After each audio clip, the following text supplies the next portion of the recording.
we have been very busy working on a lot of different issues. I serve on the Agriculture Committee and the Armed Services Committee. So working specifically for me on the committee work, we've been working a lot on the dairy crisis and trying to come up with solutions for our dairy farmers. We have good news to report that we're making some progress on coming up with some direct funding to help our farmers get through this crisis, as well as some money that's going to help support the price of cheese and help hold up some of the prices as we get through the bottom of this dairy crisis, which hopefully is moving forward. And that's stuff that's just going on right now, we've been working on in the last week. On the Armed Services Committee, a whole host of issues that we are dealing with, as you might imagine. Obviously, we've got the war in Iraq that we're in a wind down phase on, and the president's implementing his plan to get us out of Iraq and hand over their security to Iraqi forces primarily. And we've been seeing that happen over the course of the year I've been there. Had a briefing again this week with the numbers dropping pretty rapidly in terms of the contractors and the uniformed military personnel we have on the ground there.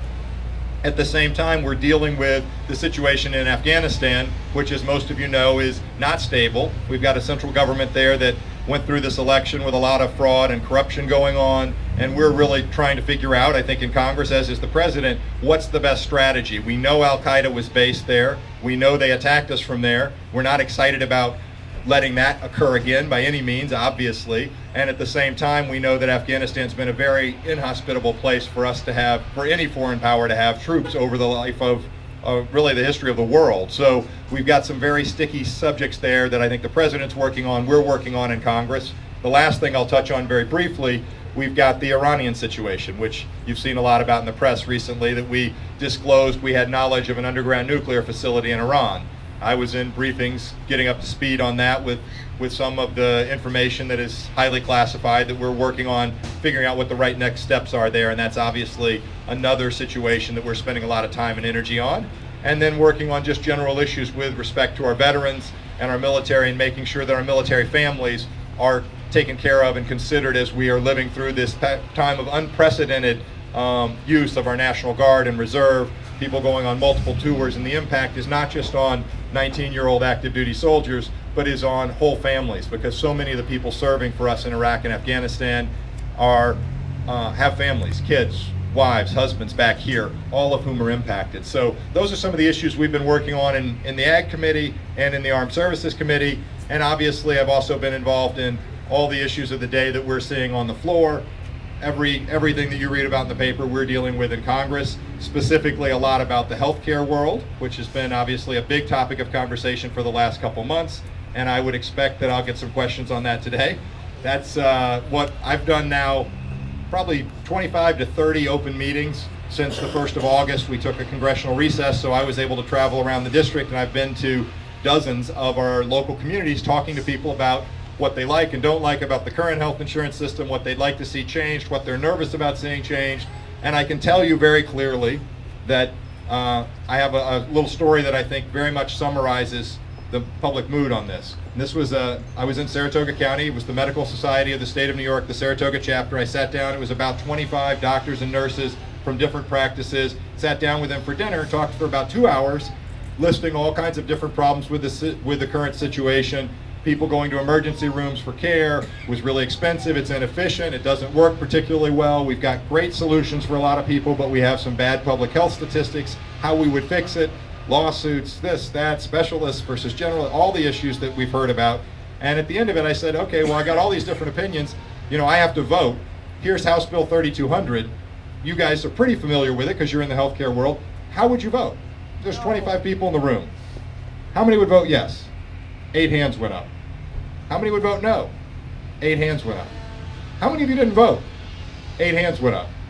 So, well, thank you very much. Now, my experts have clearly spoken and given me exactly the kind of feedback, and I would say that's very similar to the feedback I've gotten talking to people in the community. There's a lot of agreement about what our problems are.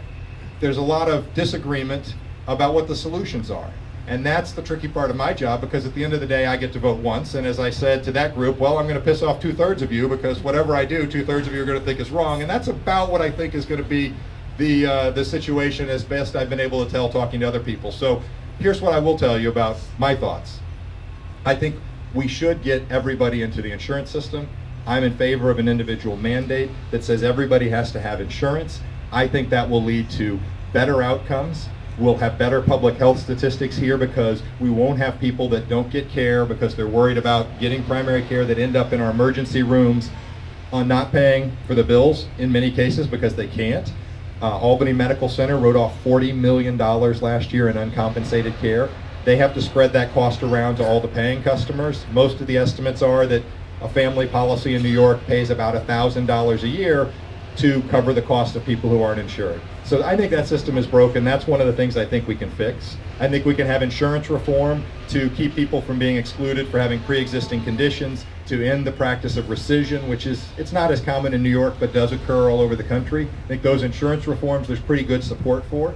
I think we need to keep a private health insurance system so that people that have insurance that they like can keep it, and that we should have private competition in our insurance marketplace because I think that's good for keeping prices down and giving people options. So I believe we should keep private competition in the health insurance place, and in fact we should have at least as much as we do now, if not more, because I think competition is one of the ways you keep prices down.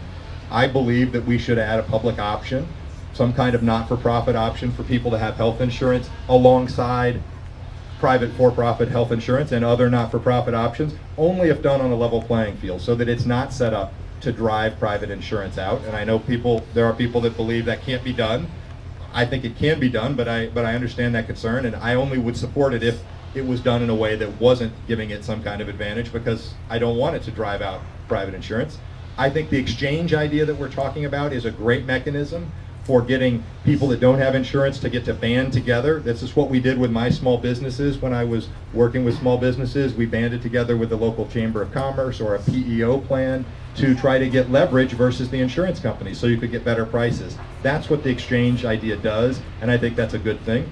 But most importantly, all of this reform is not going to solve our fundamental problem unless we find ways to make the system more efficient and reduce cost in the system. That's the critical element. That's why we have so many people who don't have insurance. It's because it costs too much. That's why it's such a big issue for our small businesses, our large businesses, for our government entities. The price of insurance is going up so fast that people can't afford it. We've got to do everything we can to make the system more efficient and take out waste in that system. Couple things that we need here in upstate New York. We need fair Medicare reimbursements. We get reimbursed too little versus other places. That's fundamental to any reform that works. That's part of why we have doctor shortages in so much of my district, because doctors can make an awful lot more money if they go somewhere else because of the way the political process sets Medicare reimbursement rates. We need to move to more of a value-oriented pricing model. As a business person, this model we have now where doctors get $41 for every visit and they have to jam in as many visits as they can in an hour, that's not the system. Patients don't like it, doctors don't like it, it's not the right incentives. We want doctors incented to get people well. That's why they became doctors. That's what patients want. That's what the financial incentive should be around. It's tricky, but it can be done, and that will take waste and overutilization out of the system, in my opinion. I could go on about this stuff for a long time because I've now had thousands of people give me all their good ideas, and there are thousands of good ideas. We won't do all of those things. I promise that I will not vote for anything that I think is going to damage what's working in terms of our private health insurance system, that is going to drive competition such that we lose our private health insurers. That's not something I want, and I won't support that. And I'm not going to vote for anything that I don't think is going to help us on those cost issues in the long run, because I think that is critical. How you do that exactly, there's a lot of disagreement about, but that's the stuff that I want to work on, and that's what we're talking about on the health front.